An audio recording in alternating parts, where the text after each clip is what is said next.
na natin. Pag sinabi natin latte, ano to? Pag sinabing cappuccino, ano to? Pag cappuccino, parang ma-foam siya. Okay, tama.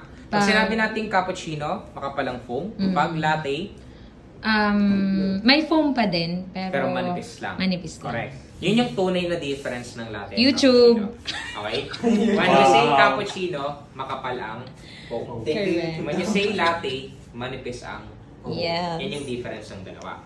Pero when it comes to volume ng milk, okay? Ang totoo po ay same lang sila ng amount ng gatas. At same amount lang din sila ng kape. Ang pinaka-difference lang nila is yung kapal nung foam na meron sila. Okay? Pero when it comes to taste, nakaka-apekto yung foam na yun. Kasi mas foamy, mas milky ang lasa ng gatas. Correct. Okay? So, ibig sabihin po, ang realidad, no, ang cappuccino po ay mas matapang mas magatas ang taste kesa kay latte. Latte. Okay? At ang latte po ay mas matapang ang taste compared kay cappuccino.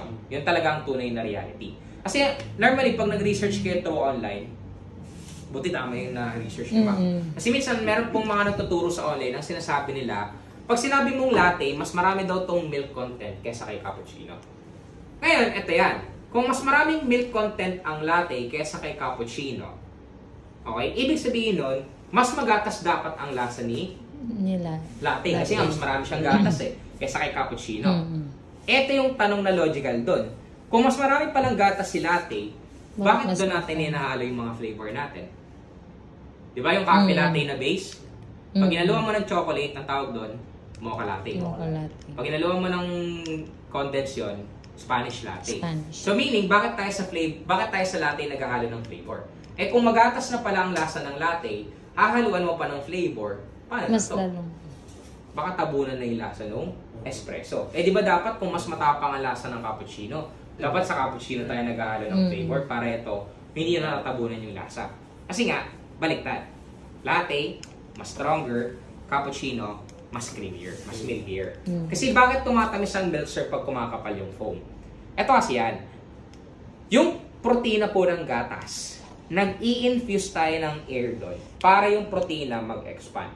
Ngayon, yung protein ng milk ngayon, yun yung nagke-create or nagkakos ng foaming. Okay? Na nangyayari.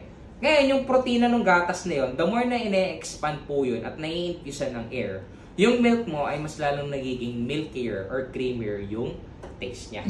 Kaya po talagang mas creamy ang foam ng cappuccino over the latte. So, gawin natin yung frothing nilang dalawa. So, pag nagpo-froth po tayo ng milk, ano yung mga bagay na dapat yung tandaan? Number 1 na dapat yung tandaan sa pagpo-froth ng milk is yung tamang paghawak ng pitcher. Kailangan pag mawak po tayo ng pitcher, yung isang kamay po natin is, yung kamay po natin ay hindi po didikit sa katawan ng pitcher po. Okay, dapat meron niyang distance or space po. Kasi ito ay umiinit. Okay? Pangalawa, dapat yung hawak natin ng pitcher ay merong grip. Hindi po pwedeng during frothing, lousy kayo.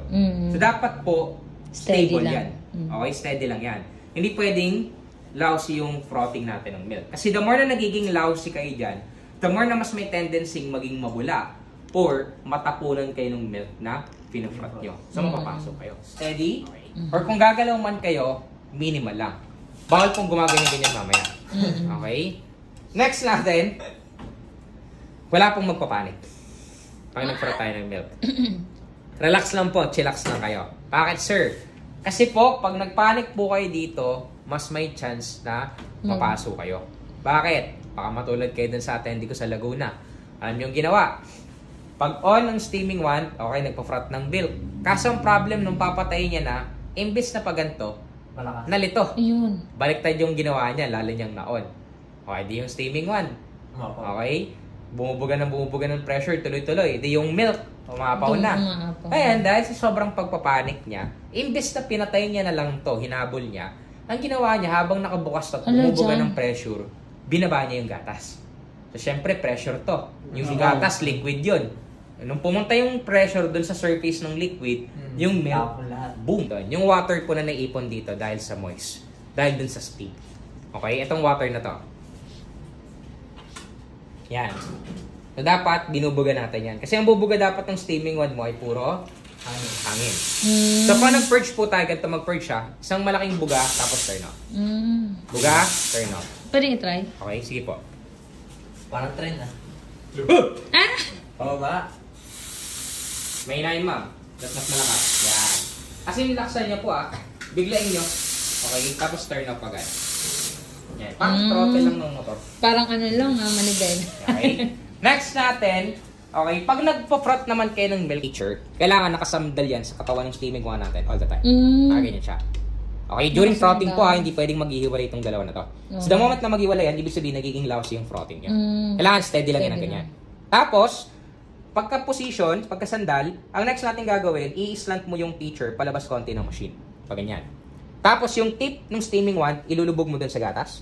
Yan, yung pinakaulo niya, lubog lang muna. Lubog lang. And then, from middle, dapat yung steaming one po ay nakatutok. It's either 3 o'clock or 9 o'clock ng feature po. Okay? It's either dito nakatutok or dito po. Kasi during frotting po, dapat nagkakapag-create tayo ng vortex, yung circular motion niya. Kasi ang purpose po nun is yun yung puputok dun sa malalaking air bubbles na makikreate nyo. Para at least ang matitira dito ay puro microfoam lang. Okay? So ulit, purge, sandal, slant, lubog, and then 3 o'clock. Okay? So, steady lang dyan? Hindi ka pwedeng pumunta? Hindi pwedeng ganun-ganon ka, ma'am, Okay, during frotting. Kasi kung ito na yung position mo, ma'am, Yan na, ang yan. movement For na lang like mostly, ang movement pa na lang yan mostly, ma'am, it's either up or down. Okay? Hindi na up or down. gaganon-ganon ka ulit, ma'am. Okay. Steady So, lang. ganito, pinofrot ang latte natin. So, si latte, since meron lang siyang manifest na foam na requirement, so meaning, yung air na ini-inject natin kay latte is konti lang din po. Okay? Konti lang yung injection ng air. Eh, sir, paano ba namin malalaman na nag-i-inject kami ng air sa ganyan? Hissing sound.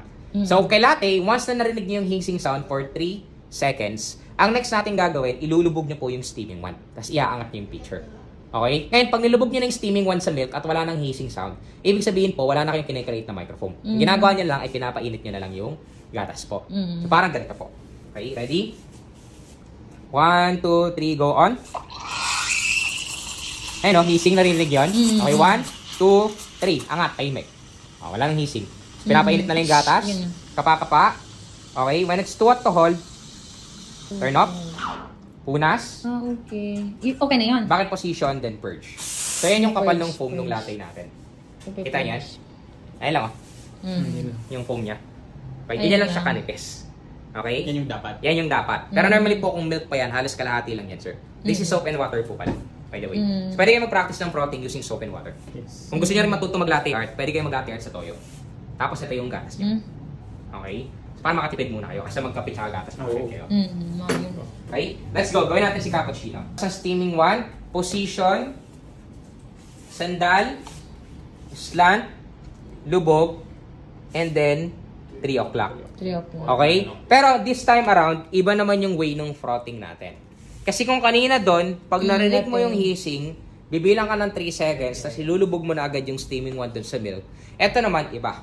Once na nag-hiss, steady ka lang. Hayaan mo siyang tumunog ng tumunog. Once na nawala po yung hissing sound, ang next natin gagawin, ibababa nyo yung pitcher pababa. Iaangat nyo naman yung steaming one dito. Tapos kailangan, pag inangat nyo yung steaming one, mag-hissing ulit siya.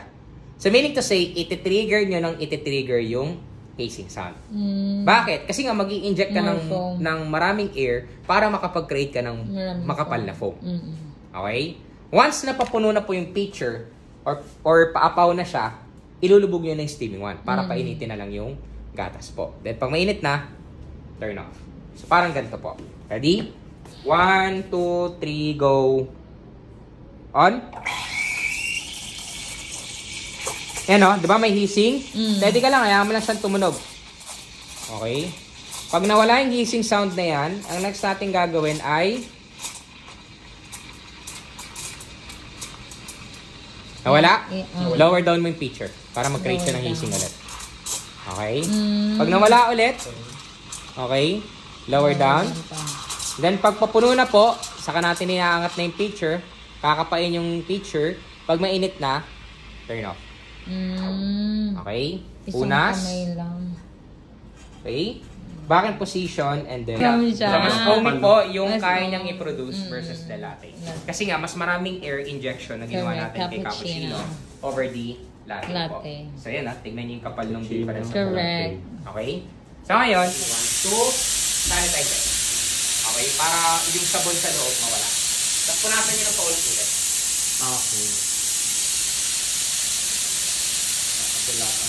Ang creamy na ina-overpower niya yung lasa ng kape unlike the other milks. Okay, yung kagandahan sa kanya. Tapos kung maganda ang consistency ng frothing nito. Okay, maganda po yung pagkakaano ng milk, pagkaka-formulate. So, pag wala pong milk lang, ang second option namin, Jolly Cow. Pag wala dyan, mga sukat niya. Yan yung protein pa. Rotting ba? So, let's go.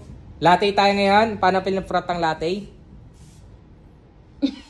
3 seconds. 3 seconds sa heat, then angat. Lubog ng steaming 1. 1, 2, 3, go on.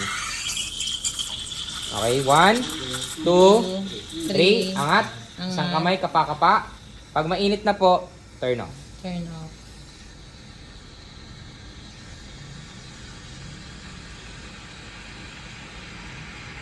Sa latte yan. Okay, turn off. Up. Okay, punas. Back in position, and then purge. So, tignan niyo po, may bubbles yung finrot ko. It doesn't mean na pangit na agad yung froth ko.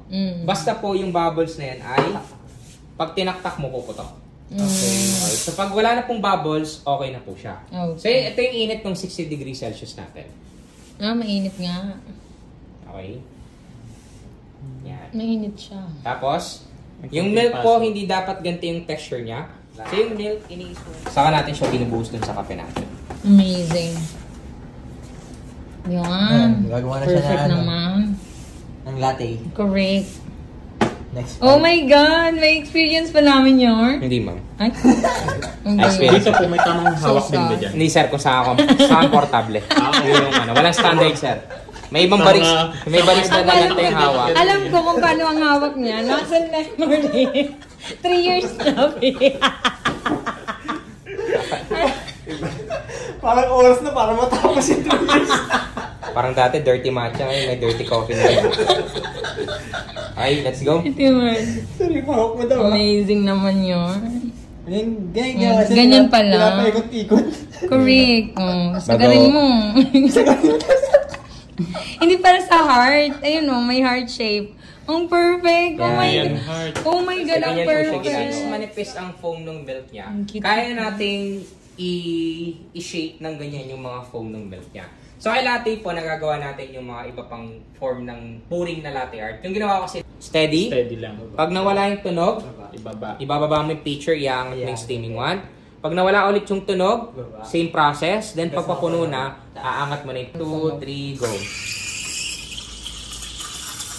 Yan. Pag nawala yung tunog, baba. Okay. Pag nawala ulit, baba. Okay. Pag mapupuno na po, okay, aangat na, kakapain. When it's too hot to hold, turn off. Hindi Okay. mo pala nakakatawa. Punas. Diba? Back in position and then purge. 70 degrees Celsius po. Ito yung temperature niya. Okay. Yan. Hindi mo na kailangan taktakin, no? Wala na kasing bubbles, ma'am. So, ibig Correct. sabihin, this time, mas Perfect. properly nagawa ko yung vortex niya. Correct. Kasi wala akong na-create na bubbles. Nice. Okay? So, pag wala na pong bubbles, hindi na siya kailangan taktakin. I-swirl na lang natin siya. Galing. Galing naman yan. Perfect.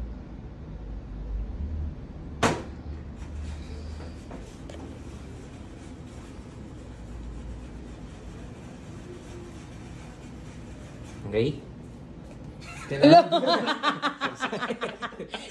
Sorry. Grabe naman yarn.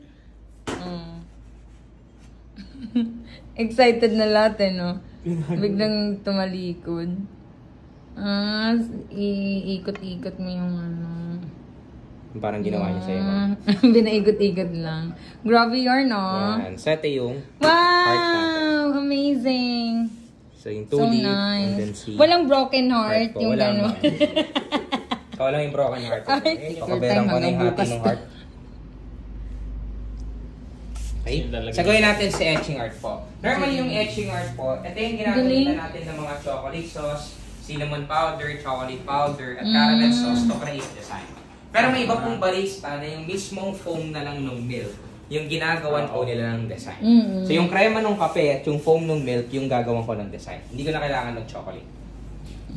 Pwedeng toothpick na lang din. Pangit toothpick, sir. Ang kailangan ko na tools ng motor. Hindi hygienic tignan ng toothpick. So dapat etching pen, mas maganda. Mas presentable. Okay. Akala ko yung ano ng nail Itching. polish na. Alam mo pang kuko mom, di ba? Akala ko yung positive ng ano eh, screwdriver eh. Pen. Ang galing. Bawal kuhan punas. Correct. Ganun talaga, sir. Bawat hagod, pupunas. Punas. Tama talaga kailangan mong punas.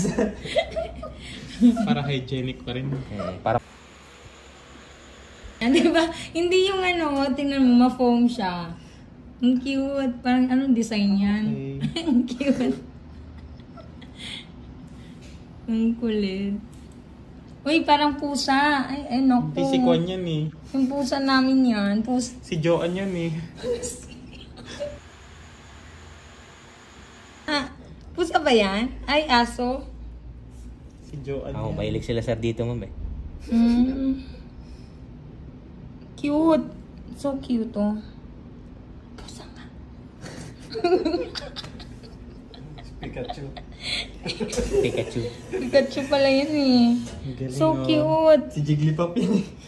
Grabe. Parang wala na sa answer, no? Pinipikitan mo na lang. Lights on, lights off.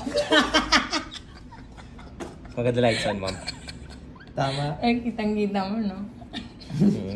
Mahirap mag-etching pag ano eh. Pag Correct. Pag naka-lights up eh. Totoo. Wala Di mo kang ma-drawing. Di mo ma-appreciate eh. Ang cute. Etching art. Nice. So yung point tinatawag natin yung etching. Kasi nakalimutan ko na siya eh. Okay, let's go, Iba ma'am. pala yun. So, coffee, tilt ng mug, high pour, ganyan kakapal yung buhos, ikot-ikot. Sige sir, habol ka. Coffee, okay, high pour, ikot-ikot, ikot, then stop, pag ganyan nakarami, lower, boost ng marami, alignment ng mug, push yung puring pagitna, pag nasa gitna na po, angat, abante hanggang dulo, then stop ng Yun. puring. Okay? Lima agad yun eh. Correct. Okay, palo sa ating knockback, sir. Wala na yung kwan ni... Nagulit na siya. Ito ata yung prines mo nung... Sa inyo, sir. Pag may natirang coffee, sir, punasan nyo na lang po. Sir, yung timer tsaka yung start button ng machine. So, reset mo ulit, sir. Game. Ready yung isang kamay sa machine, sir. So, 1, 2, 3, go. Yan. Wait mong multitasking niya, sir, ah. Ang galing mo, B. So, tama. Pasok sa pre-infusion time. 4 Grabe. seconds po, nag-drop agad yung coffee ni sir. So, tama Galing, tayo. galing, Pasok galing. tayo sa pre-infusion time. So, sir, kailangan timbangin, ma'am, kasi calibrated na. Calibrated. Pag sanay na, tansyado na yan. Okay na po. Tapos po, after that, yung espresso po, tapat natin dun sa kanang faucet, sir, ng machine. Yung faucet na yun. Ito? Apo, tapos i-open mo siya ng konti lang, sir. Hindi ata naturo to ah. Pihit mo ng konting-konti lang, sir. Yan. So, yung espresso po, nilalagyan natin siya ng water. Bakit po? Sa tingin natin.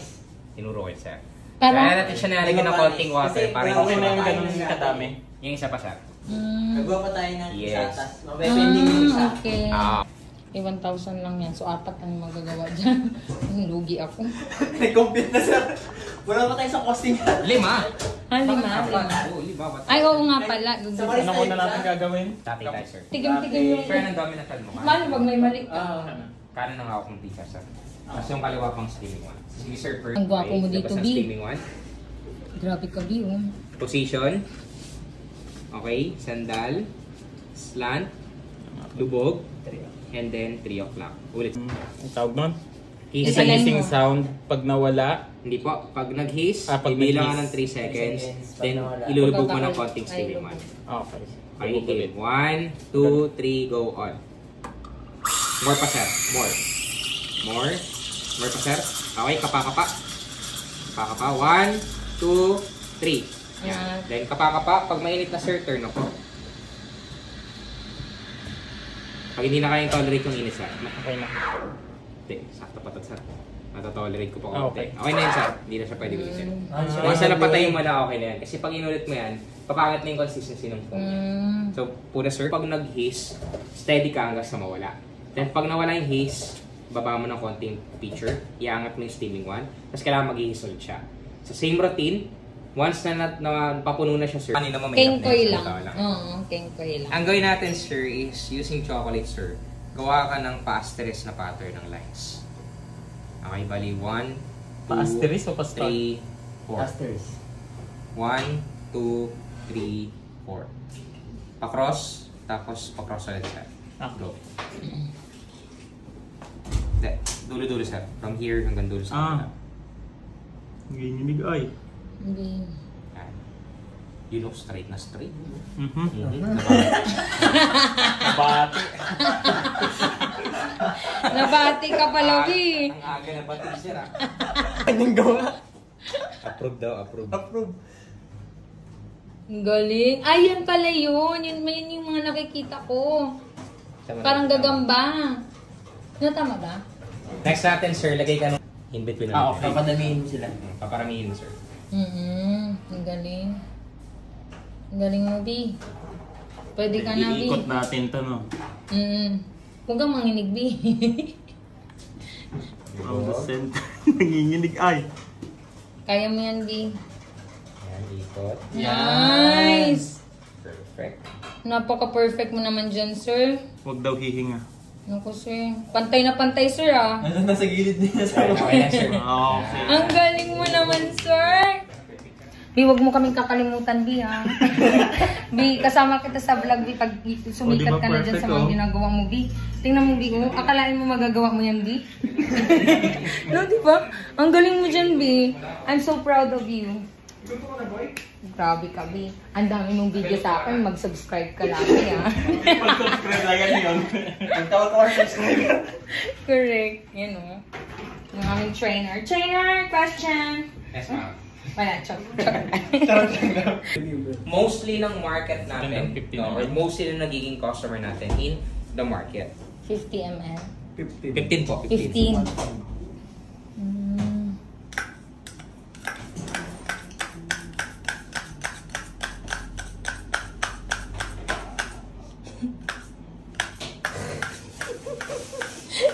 Gusto ni Sir sa 8. Iba kung may iisip na naman siya. Halo-halo.